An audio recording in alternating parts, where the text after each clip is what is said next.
Hold on, Precious, you about to say something? The most feminine men that I know come from therapy. Anton, I think I forget how many shows back, but you did say people should get therapy. That's what you said. No, I said women should get therapy. Yeah. Did you say women?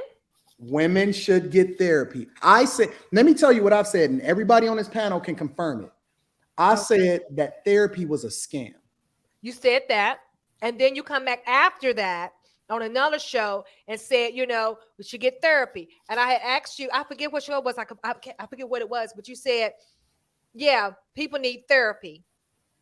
You might have been listening to the wrong person, because why would I say therapy is a scam and I said men need therapy? You said it was a scam on one show, and then on another show you said people need therapy. Which one? But if therapy is a scam, wouldn't it be a scam for women too? I can't. Well, but can't yeah, women want people to make them feel better about themselves. So I got you. I don't think it actually. Men need I don't think that it. I'm sorry. No, go ahead. You just No, because a thought came to my mind, and I wanted to say it real quickly before I forgot. But you said men need to sit, women need to go to therapy, but men need to go somewhere else. I forget what you said.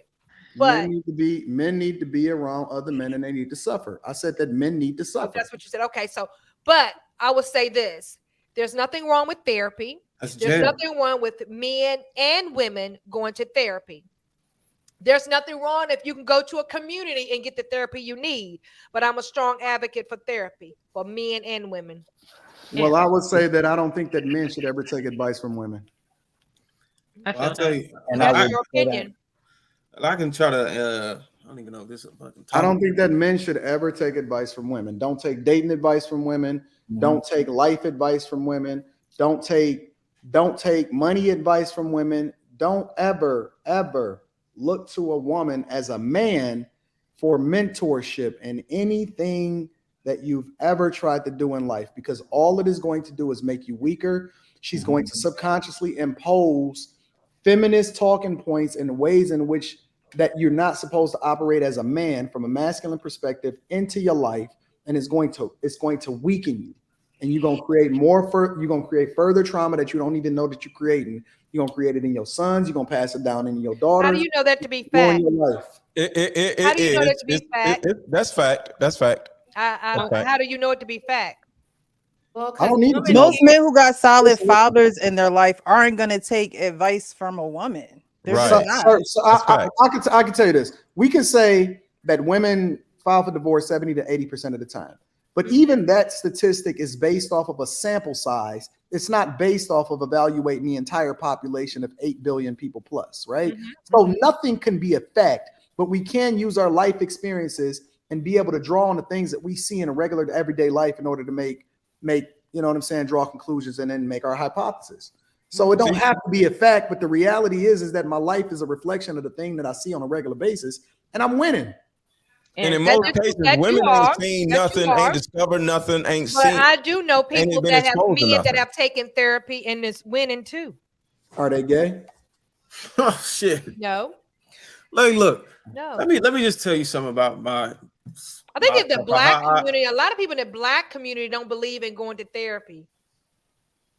All he's saying, which I actually agree with, don't have a female mentor. That's all he's saying. What I'm saying is, in the black community, they always have a problem with going to therapy. Just get a male therapist and you good. But it's a talking point. I'm not gonna say that. But it's a woman's talking point.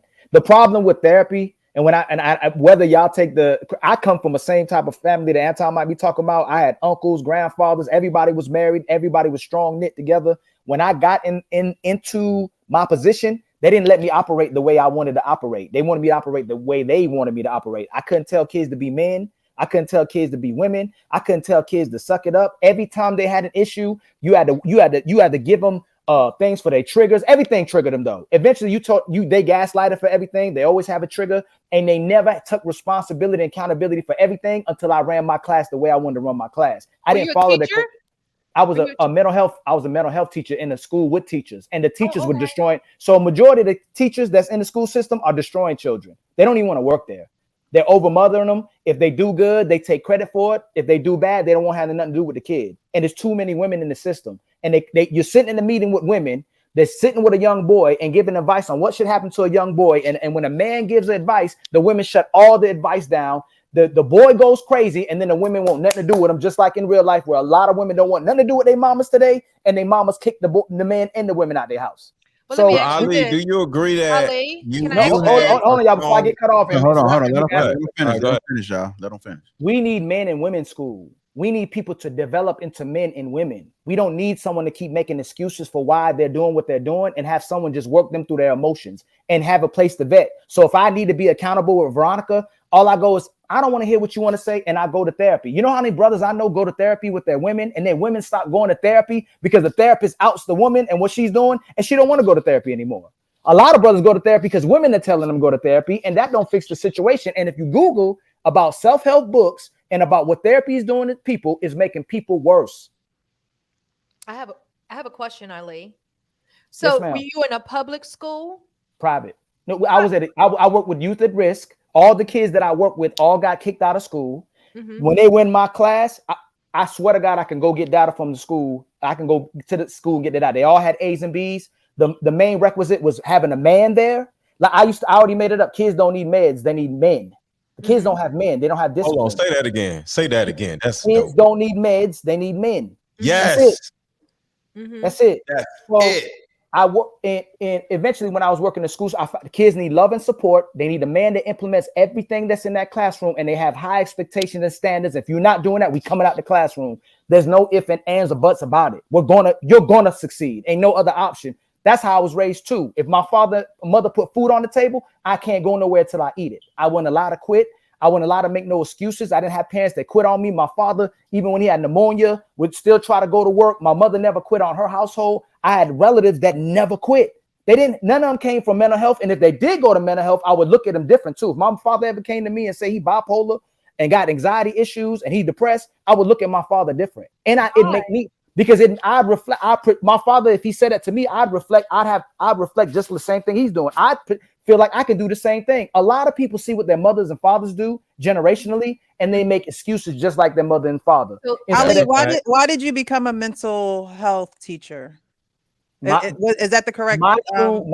My ultimate goal in life is be a leader and create leaders. I don't want to be like the ultimate. I don't want to tell people what to do. I want to create male leaders, and I want to create strong men and women. That's my ultimate goal. If you know anybody from my city and me in the community or people on these panels, all I'm for is to make strong men and women where we unify and take responsibility for our actions. It's not mental.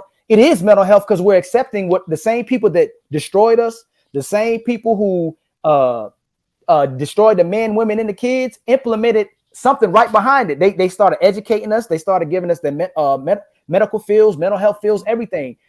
You can watch dozens of movies of where when men conquered other men, they controlled those people and taught them what they wanted to know, and then they implemented the mental health. And now we sit here every single day advocating for therapy and healing. We're healing forever, though. You're 55 years old and still healing.